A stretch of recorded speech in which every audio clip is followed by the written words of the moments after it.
Hi guys, I just wanted to give you some extra advice about how to write your personal project report. So I'm just going to go through it step by step to help you in the different phases. This is the first section on section A, looking at the investigation. Firstly, when you start to write your report, you need to think about the format. You need to make sure that the format is consistent so it looks good and adheres to what a report should do, which is the same font, the same size of font, titles. The layout and the organisation is really part of how you communicate this. You need to make sure you've got a good front cover with your name, an image of the product or the exhibition, your candidate number, your word count, and any other information about that. Let me show you an example now. This is my front cover, so it's got my title here, it's got a goal, I'll put my name, I'll have my candidate number, which was given to you in YA, it's up against the board as well, and when I finish my report I can put my word count, right? But that personalises it as a nice front cover to your report. Let's pop back to formatting now. The next thing you need in the on the second page is a contents page, and this is to communicate clearly the different sections of your report. Now our sections are the four main areas, which is the investigation phase, planning, action and reflection. Within each of these we're then going to have the subheading questions, which I'll talk about in a minute. You need to follow this format so then it's easy for your supervisor to grade, but also when it's externally moderated, it needs to be clear to someone who has not followed the process closely with you how and what you've done in this process. You need to make sure that any evidence or examples that you include in your report, whether it be in the appendix or in the body of the report, are clearly labelled and titled. That means that you number all the figures from the beginning to the end in numerical order. So the first figure that you use will be figure 1, and it might be that you say see figure 1 in appendix, and then in the appendix you would clearly title the screenshot or the piece of evidence as figure 1, a mind map showing thinking, or whatever else. If it's within the body of the report, the same is applied. They need a clear title, and you need to say refer to figure 1 below and what it is. All right. In the appendix then, all the sample evidence needs to accumulate to only 10 additional pages to your report. Please be mindful of those 10, because if there's any more, they will not be graded and they will not be accepted by the IB, and that will be a real shame. And lastly, you must include a full bibliography. So you must have your bibliography correctly formatted in alphabetical order following the MLA referencing. Communication then. Communication is key within the report as it is within your project. You need to make sure that this report is written clearly, coherently and using concise language. That means that if you are doing a project which requires you to define any subject-specific vocabulary or acronyms, technical language, you need to make sure that that's clearly communicated for someone that may not understand it as clearly as you. You need to make sure that all the sections are written in full sentences, and that you really stick to this word count, because you have to declare it on the front. That means that you can include tables and text boxes and annotations, because they are free words. So you can use screenshots and text boxes to annotate how and why you did what you did, and that will not eat into that word count. So be mindful of tricks of the trade on how you can use concise, specific language, but also get to the heart of what you're meant to be discussing. We're now going to move on to section A and look at what is required for each of the different aspects for that. So here's my contents page. I've clearly got my 4 different headings of my sections and my appendix and bibliography. I will then attribute the different page numbers to these sections once I've written them, so that it's nicely communicated where to find the different information. So section 1, the investigation.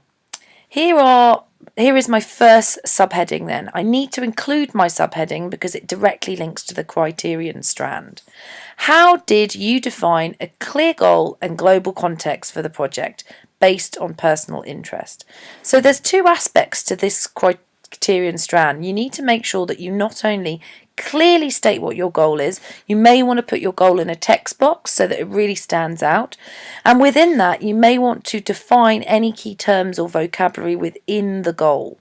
You need to make sure that you have a thoughtful and in-depth description of how your goal meets a personal and or a community relevance.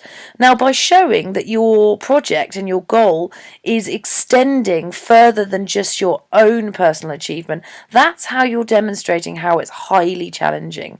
You may also need to justify concisely how your project is challenging in nature if it's not so clear. So make sure you can justify firstly why you chose the goal and your personal interests in the journey of taking this process on, and how it's highly challenging. The second part to this strand is that you must say which global context you're using. You must define what the global context is and why you've decided that it's going to be helpful to look through this lens in doing your goal.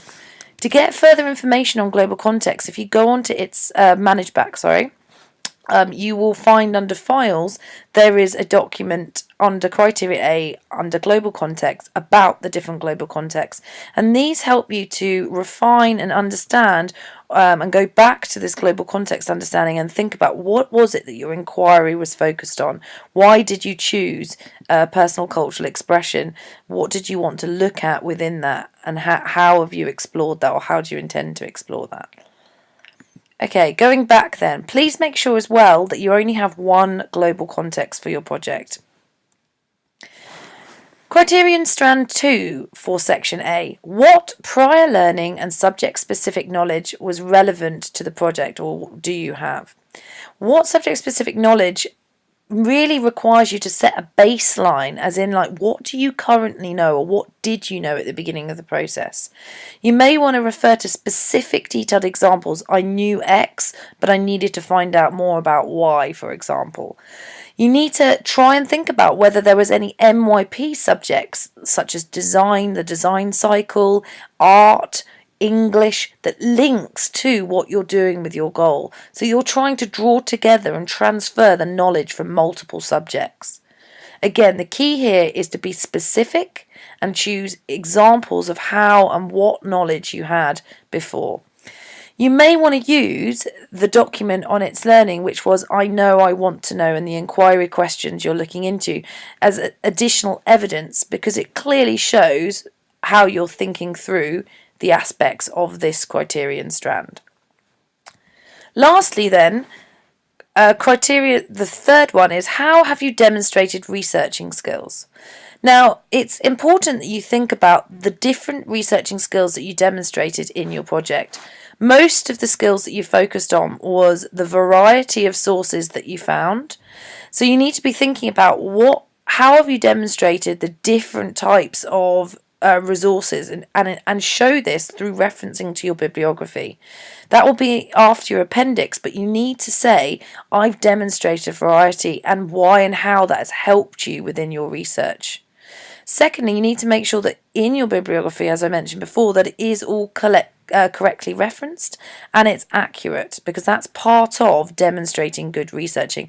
Understanding property rights, understanding that when you're using other people's information, that it needs to be either correctly paraphrased or correctly quoted, using in-text citations if necessary. So if you've done that in parts of your process journal, print screen that evidence and show how, even if it's just small clippets, how you've done that within demonstration of this research skill. And the third piece of evidence was the evaluation of sources. Now, many of you followed my advice and filled in the research table as you went along, doing origin, purpose and value, or positives and negatives about the source. By being critical, and as the language used here, thinking about the credibility and the accuracy of the sources, you need to discuss how and why using that skill was valuable for you in demonstrating researching skills. You need to think about you doing the process of looking at the limitations and the strengths. What did that do and how did that further your understanding and your knowledge? Again, specific information, specific evidence, not just a waffle about research and why it's important. You may want to think about one particular source that's been most helpful and why it was so instrumental in moving your knowledge forward or moving your understanding of the project forward, for example. And remember, people are resources too, and that can be really helpful. That concludes section A of how to write the personal project report.